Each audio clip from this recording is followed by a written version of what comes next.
What's going on, everybody? It's EricRayweather back here with another big Madden 21 roster update. This is the first roster update following the week 1 of postseason, so we're seeing a lot of postseason players going up and going down, but EA also did adjust quite a number of players that weren't playing so far in the playoffs. Maybe they just carried over from the end of the season, guys that maybe they didn't get around to adjusting yet. So there are a lot of guys getting adjusted here. Mostly it's going to be playoff players, for the bulk of it. But if you're new to the channel and you never want to miss out on any of these types of Madden videos or updates, make sure to subscribe, turn on the bell icon so that you never miss any of these uploads. So like always, we'll cover the blog first, where they touch on specific players, and then we'll go over the entire list of players going up and going down. The first guy they're touching on this week is Akers, running back of the Rams, going up 2 to a 79 overall. Had a really good playoff week. It says here, Rams fans and fantasy football junkies alike frequently criticized Rams coach Sean McVay for not giving Akers enough snaps.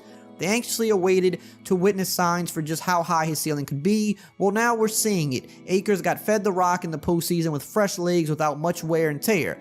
Akers ate up yardage of 131 on 28 carries, which was the best rushing performance of the week for anyone not named Lamar Jackson. Akers got an appropriate boost because of that.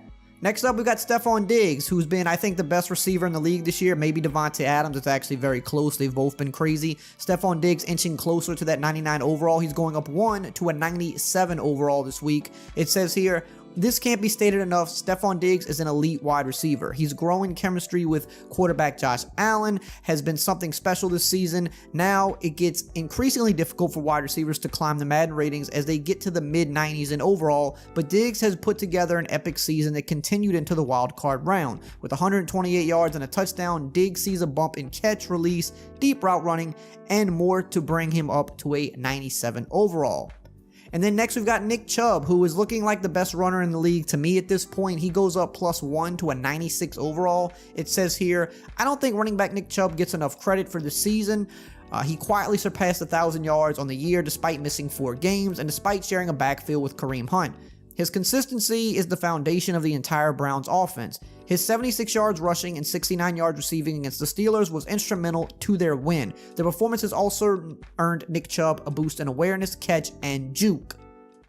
Today's video is sponsored by Manscaped. Now, a lot of you that have been around this channel, you already know how much I love Manscaped and all of their products, but today I want to talk to you about their latest product, boom, the Weed Whacker Nose and Ear Hair Trimmer. Now, I don't know about you guys. I don't know if you've ever tried to pluck your nose hairs. If you have, you know how much it hurts. If you haven't, please don't do it. Save yourself a lot of time and a lot of pain. And I want you to check out the Weed Whacker Ear and Nose Hair Trimmer instead. The Weed Whacker Nose and Ear Hair Trimmer comes with the same skin-safe technology from Manscaped's Lawnmower Body Trimmer, which you've seen me promote on this channel before, and it helps cut down on the nicks, snags, and tugs. It also has a 9,000 RPM motor with a 360-degree rotational dual-blade system to safely whack your weeds. It's the only nose hair trimmer on the market with a cordless rechargeable lithium-ion battery that lasts up to 90 minutes of use, and like much of their other products, it's water resistant. Get 20% off plus free shipping if you use my link below, manscaped.com/Eric20. Again, that is manscaped.com/Eric20 for 20% off plus free shipping. Okay, so let's talk about some of the players that are going down that EA mentioned in the blog. First up is Derrick Henry. So Nick Chubb goes up, Derrick Henry goes down. We saw Derrick Henry get pretty much taken out of the game. They committed to stopping him, and they did. He's going down 1 to a 95 overall. So now Nick Chubb has surpassed Derrick Henry in the ratings. It says here, going into the wild card, many people were looking to Derrick Henry for a big-time performance. The power running back has a good history of stellar games in the winter, but this was not it. After averaging 7.5 yards per carry in his previous game, the Baltimore Ravens defense kept Henry to just 2.2. He's an absurdly talented running back and is coming off an historic year, topping 2,000 rushing yards on the season. Next up, we got Russell Wilson continuing to struggle and go down. I've never seen somebody hit the 99 overall in 1 year and then drop down this much just weeks later. He's dropping 2 to a 95 overall after struggling in the second half of the season and really big time in the wild card round. It says here on paper, this was a great year for Russell Wilson. He totaled 4,200 yards, with another 513 rushing for 42 total touchdowns, but he's been up and down all year. Out of the final 6 games of the regular season, Wilson had just 2 games with more than 1 passing touchdown. Those games came against the lowly New York Jets and an extremely injured and beat up San Francisco 49ers squad. The Rams defense always plays Seattle hard, and this was simply too much for the team to overcome. Russ sees a drop in throw under pressure and awareness, sending his overall down to a 95. And then lastly here, they talk about Maurkice Pouncey, center for the Steelers, going down 1 to 82 overall. It says it was all wrong for the Steelers right from the start. The first offensive snap, Maurkice Pouncey himself sent the ball sailing over Ben Roethlisberger, which put them in a hole that they would never dig out of. The Steelers displayed some consistency issues on both sides of the ball. After starting the season 11-0, this was an ugly end. Pouncey drops to an 82 overall. So now let's go over everybody else that's going up and going down. First off, we're going to start with the players going up. And as always, make sure to comment below. Who do you think's getting disrespected? Who's not getting enough love? So first off here, we got Aaron Rodgers going up +1 to a 96. Obviously, he didn't play, but they wanted to give him a boost. As you know, they like to give guys like Rodgers and Brady these boosts. We all know that. But Aaron Rodgers has killed it this year. He's playing this week, so it should be a fun game to watch him versus that great Rams defense. I think that's going to be a closer game than people are anticipating. We got Alvin Kamara going up +1 to a 94. We've got Brett Kern, punter for the Titans, going up +1 to a 85. JC Tretter goes up +1 to a 85 as well.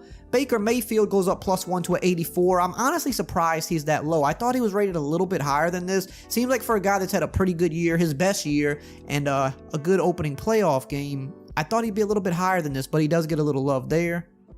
We got Darius Williams going up +1 to a 84. Something interesting here, this isn't an overall bump, but Juju Smith-Schuster, his catching went up too. I saw that, just kind of popped out. His catching went up too to a 93 catch. So just something I thought was worth mentioning. Curtis Samuel goes up +1 to a 83. Eric McCoy goes up +1 to a 83. Sebastian Joseph Day goes up +2 to an 83 overall. Dalvin Tomlinson is up +1 to a 81 overall. Jonathan Taylor finally getting some more love. He goes up +2 to an 81 overall. I think that's where he kind of belongs now. He ended the season very, very strong for the Colts. Looked like the best rookie running back overall this year with how he finished so strong. So it's nice to see him get a little bit more of a bump into those 80s. Derek Wolfe goes up +1 to an 80 overall. Marquise Hollywood Brown starting to put together some decent games, cutting out the drops a little bit, +1 to an 80 overall. Nyheim Hines is up +1 to an 80 overall as well. Deshaun Elliott's going up +1 to a 79. Pernell McPhee also +1 to a 79. Jack Doyle goes up +1 to a 78. Leonard Floyd +1 to a 78 as well. And Logan Thomas kind of coming on a little bit stronger as a nice tight end now, going up +1 to a 77 overall. Now let's talk about some of the rest of the guys that are going down. We got Jonathan Allen of the football team, -1 to an 88 overall. He seems like he's been up and down quite a bit this year, if I remember correctly. Johnny Hecker, another punter here, this one going down 1 to an 86 overall. We've got Carlton Davis going down 1 to an 83 overall. Derek Carr didn't play this week, but he's down 1 to an 82 overall. I guess they looked it over and they said, you know what, we need to drop Derek Carr some more. John Brown goes down 1 to an 82 overall. Mike Hilton goes down 1 to an 82 overall as well. Adoree Jackson is down 1 to an 81 overall. Ed Oliver down 1 to an 80 overall. We have Rob Havenstein down 1 to an 80 as well. Ronald Darby also down 1 to an 80 overall. We got Everson Griffin down 1 to a 79 overall. James White also down 1 to a 79. Julian Edelman, couple Patriots guys here, down 1 to a 79 as well. Danny Trevathan is down 1 to a 78. We got Mark Ingram also down 1 to a 78 overall. It doesn't seem like they've really been using him much this year. Obviously, J.K. Dobbins has been great. Gus Edwards is always kind of a good relief back. But for a guy they just signed last year, I'm just surprised. You know, they just don't seem to really be using him at all this year. Baltimore fans, if you know why, let me know. I'm just kind of curious. Another Raven here, Yannick Ngakue, kind of falling off crazy. He was really good with the Jags. He's been going down a lot this year. I haven't really watched him closely, so I don't know if he's just playing that bad, but he's down 2, now down to a 77 overall, and I feel like he was a guy that was mid to high 80s not that long ago. And then Ryan Kerrigan down 3 to a 76 overall. He's been dropping like crazy this year. Another guy that was always high 80s. Maybe even low 90s at one point, now down to a 76 overall. But that's the roster update for this week. Let me know what you think below. As always, I will see you guys next time.